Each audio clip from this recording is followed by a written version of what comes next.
જય શ્રી કૃષ્ણ, રાધે રાધે, જય આટકેશ. આજનો મારો વિડીયો સ્ટાર્ટ કરતા પહેલા હું તમામ ભાજપના ઉમેદવારોને હાર્દિક અભિનંદન પાઠવું છું અને બીજેપી પાર્ટીને પણ હું અભિનંદન પાઠવું છું કે જેઓ બહુ જંગી બહુમતીથી વિજય મેળવ્યો. તો બધા જને મારા તથા મારા પરિવારના ખૂબ ખૂબ અભિનંદન. આજનો વિડીયો સ્ટાર્ટ કરું એની અંદર મારી એક રેસીપી છે. રેસીપી એ છે, એ રેસીપી લગભગ તમે લોકોએ કદાચ સાંભળી બી હશે અને જોઈ બી હશે અને ના પણ જોઈ હોય એવી આજની એક રેસીપી છે. હું પોતે આ રેસીપીને તમે નહીં માનો,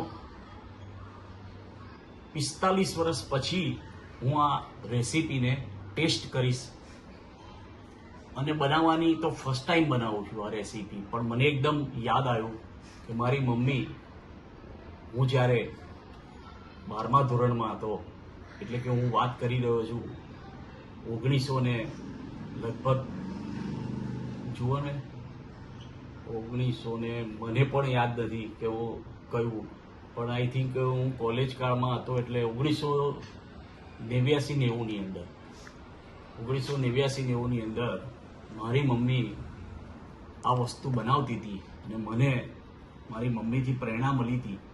એટલે મેં આજે એવું નક્કી કર્યું કે આ રેસીપી હું તમને બધાને શેર કરું. આજની રેસીપીમાં આપણે ટૂંકમાં બતાવું તો શક્કર ટેટી, જેને આપણે ટેટી કહીએ છીએ. હવે અમારે ઉત્તર ગુજરાતની અંદર આને ખડબૂચું કહેવામાં આવતું હતું, ખડબૂચું. અને અત્યારે હાલ જે લેટેસ્ટ ભાષા છે એની અંદર બધા ટેટી પણ કહે છે.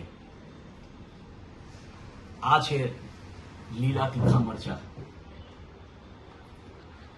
એને ઇંગ્લિશમાં કેપ્સિકમ ને આ ને તે ને જે કંઈ કહેતા હોય.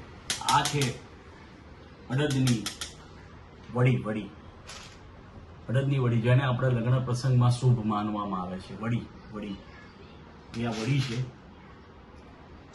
આજે હું તમને બધાને જૂનું અને જાણીતું વડી અને ખરબૂચાનું શાક તમને હું આજે બતાવીશ.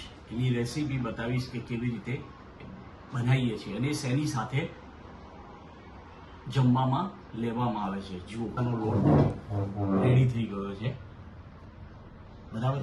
અચ્છા, હવે તમને થશે કે આ વડી ખરબૂચાના શાકની અંદર કઈ કઈ વસ્તુ નાખવાની. આમાં બીજું કશું જ કરવાનું નથી. કોઈ ગ્રેવીની જરૂર નથી કે કોઈ કસાની જ જરૂર નથી. ફક્ત મરચાં લેવાના છે, ટેટી લેવાની છે, વડી લેવાની છે અને આપણો જે રૂટીનો મસાલો હોય એ જ લેવાનો છે. બીજો કોઈ મસાલો અંદર એડ કરવાનો નથી. આ હતી ટેટી અને ખરબૂચાની અત્યારે જે તૈયારી કરવાની છે એ તૈયારી. હવે હું ખરબૂચું ડેટ મીન્સ કે ટેટીને વ્યવસ્થિત રીતે ધોઈ અને સમારીશ. એના પછી આપણે મળીશું.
હલો, જો રહી અને જીરાનો વઘાર આવી ગયો છે.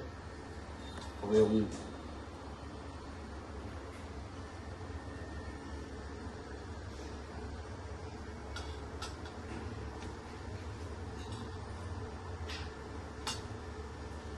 આપ જોઈ શકો છો ફક્ત નોર્મલ મરચું, ધાણા જીરું, હિંગ અને હળદર જ લીધી છે અને આપણે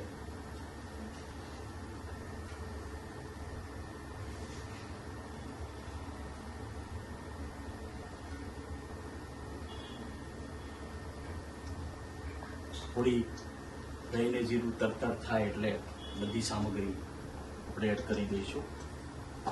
મીઠું રેડી છે, ગોળ રેડી છે. આપ જોઈ શકો છો ધીમા તાપે રહી તરતર થઈ ગઈ છે. હવે મરચુંને નાખી દીધું છે, તરત વળી પણ નાખી દીધી.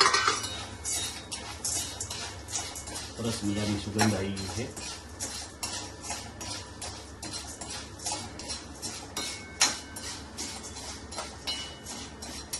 આપ જોઈ શકો છો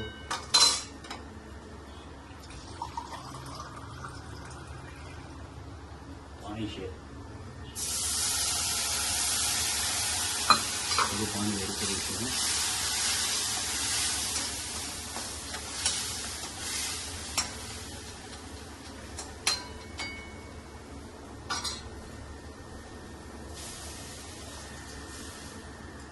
હવે આપણે મસાલો કરીશું.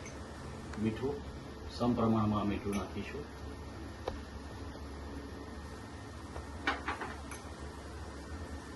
પછી ધાણા જીરું, મરચું, થોડી હળદર, ખટાશ માટે કોકમ છે, કોકમ નાખ્યા છે. આછો પાત્રો થોડો ગોળ લીધો છે, થોડું ખટમીઠું બને એટલા માટે. હજી પણ થોડું પાણી એડ કરી દઈશું.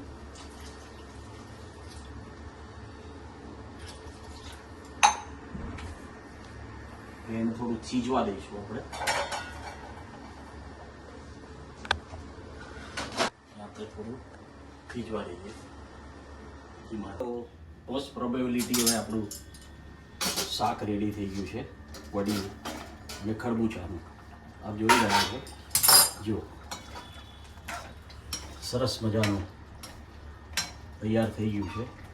જુઓ શાક રસાવાળું સરસ મજાનું તૈયાર થઈ ગયું છે. હજી થોડું શીત છે એટલે તમને બતાવું છું કેવું થશે, પણ મોસ્ટ સરસ મજાનું તૈયાર થઈ ગયું છે. ખરબૂચું પણ, ટેટી પણ એને મસળી ગઈ છે અને એની સાથે બરાબર મિક્સ થઈ ગઈ છે. એક વખત આપણે થોડું એને 5-10 મિનિટ જરા થીજવા દઈશું ધીમા તાપે.